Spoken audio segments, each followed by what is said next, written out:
Ça vous contrarie si j'enregistre? Aussi.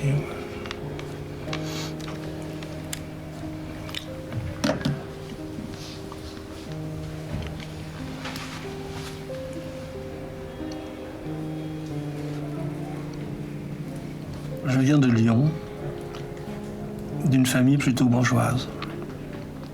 J'ai eu une enfance ni triste, ni gaie.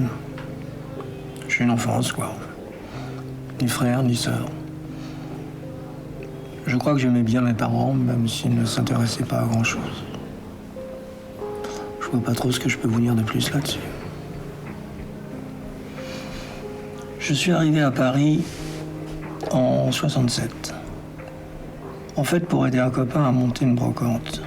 J'avais pas besoin d'argent puisque mes parents m'en envoyaient. C'était une époque où les choses se faisaient facilement. On rentrait dans un bar, on rencontrait un type. Le lendemain, on fondait un truc avec lui, on avait changé de métier. C'était une époque très politisée aussi.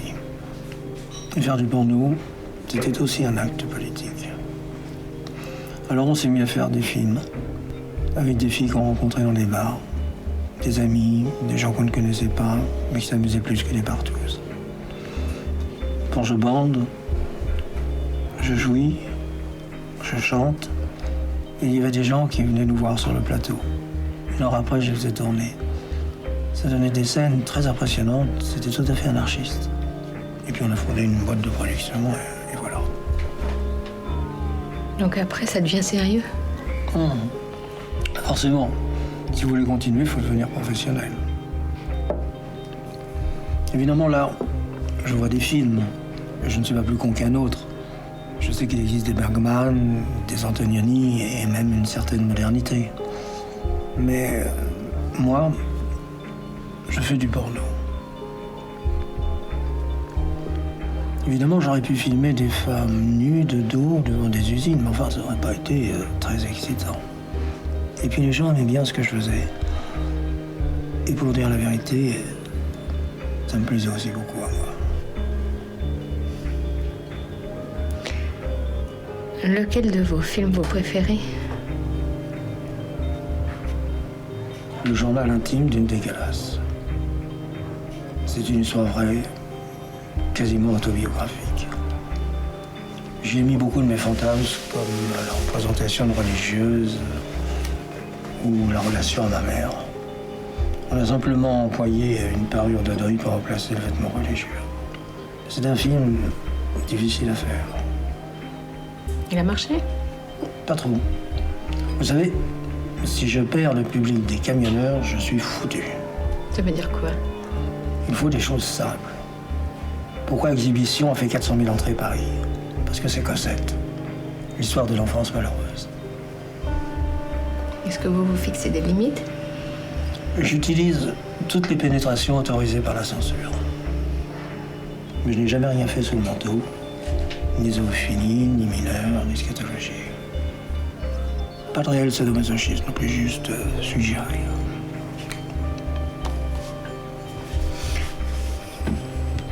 Qu'est-ce que vous préférez tourner? Les scènes de comédie ou de sexe?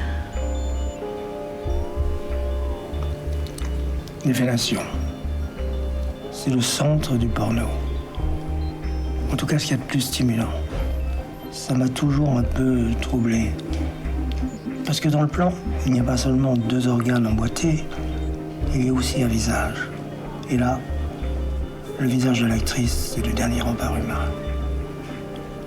Et les actrices, justement? Vous savez, la plupart du temps, elles ont le bac et parlent plusieurs langues. Simplement, elles font du porno plutôt que d'être secrétaire ou caissière. Vous les choisissez comment? Tout d'abord, on fait un casting et je leur demande ce qu'elles sont prêtes à faire. Sodomie, urologie, fast fucking. Vous savez que 10% d'entre elles accepteraient de tourner avec un chien. Enfin, elles finissent nues et on fait des essais, voilà. Bon, mais quel genre d'actrice vous aimez bien? J'aime les belles filles qui font bourgeoises, distinguées, inaccessibles à l'ouvrier, et qui révèle une authenticité de salope. Voilà, si vous voulez vraiment savoir. C'est banal, mais c'est comme ça. Et pourtant, parfois, il y a des actrices qui font passer dans le plan quelque chose de complètement fou, d'assez violent et de très poétique. C'est souvent involontaire, on ne s'y attend pas, mais c'est comme ça. Sandra Martin, par exemple, dans l'hôtel des petites filles, quand elle jouait à la fin, j'avais quasiment les larmes aux yeux sur le plateau. Dans mes films, vous pouvez toujours aboutir à quelques secondes de beauté, même si vous trouvez que le reste est terriblement laid. Pourquoi? Parce que c'est du sexe à l'état pur. Et que par conséquent, il y a là quelque chose d'humain. Mais il y a quand même quelque chose de très douloureux dans ces films. Vous voulez qu'on parle de douleur? Si vous voulez. Non, non. Vous n'avez quasiment plus tourné après 84. Non. Il n'y avait plus d'argent. Ça devenait ennuyeux. Et puis j'avais du mal à faire les films que je voulais. Comme quoi? Le dernier que j'ai pas réussi à faire, c'était une immense chasse à courre dans laquelle l'animal était remplacé par une jeune fille. Mais effectivement. Effectivement quoi? Vous trouvez ça immoral? Non, non. Je dis effectivement, ça n'a pas dû être évident de faire un film comme ça. Non, d'ailleurs, je l'ai pas fait.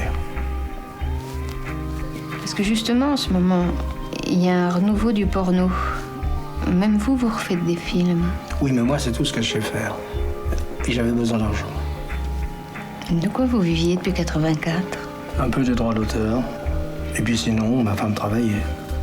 Dans le porno? Non, pas du tout. Dans un cabinet d'architecte.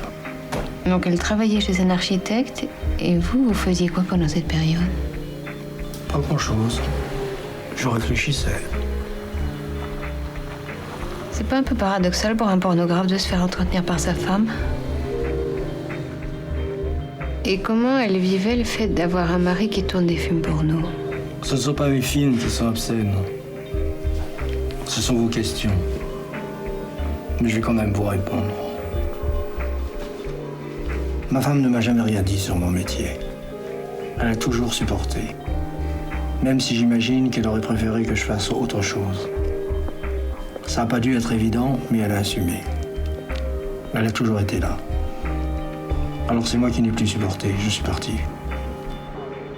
Parce que j'ai 50 ans, que je me sens lourd, j'ai le corps lourd, vous comprenez? J'ai des douleurs dans le dos et la poitrine parce que je vieillis. Et je filme des gens qui baisent. Mais je continue à le faire parce que je sais comment le faire. Parce que c'est un métier, que vous le croyez ou non. Même mon fils m'a pardonné. Et ça aussi, c'est terrible qu'il m'ait pardonné. C'est terrible parce que je deviens le fils de mon fils. Et en le regardant, je vois mon père. Et j'ai envie de pleurer. Ne vous inquiétez pas, j'ai un peu bu, mais au moins ça m'a permis d'être poli avec vous. Ma femme s'appelle Jeanne. La seule question qu'elle m'ait jamais posée quand on s'est mariés, c'est si je couchais avec mes actrices. C'est tout. Je suis allé chercher mes dernières affaires chez elle tout à l'heure. Il y a 1 heure. Parce que comme je vous l'ai dit, je suis parti. Elle ne disait rien, elle attendait que je dise un mot, que je décide quelque chose. Mais j'ai pas pu. Je n'ai honte de rien de ce que j'ai fait, et pourtant je n'ai pas pu.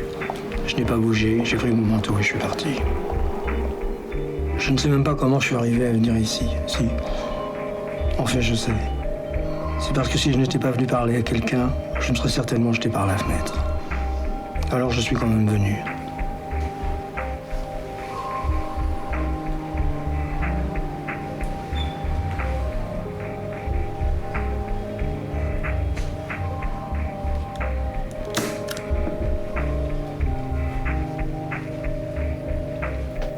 Je ne sais absolument pas ce que je vous ai raconté, et ça m'est absolument égal.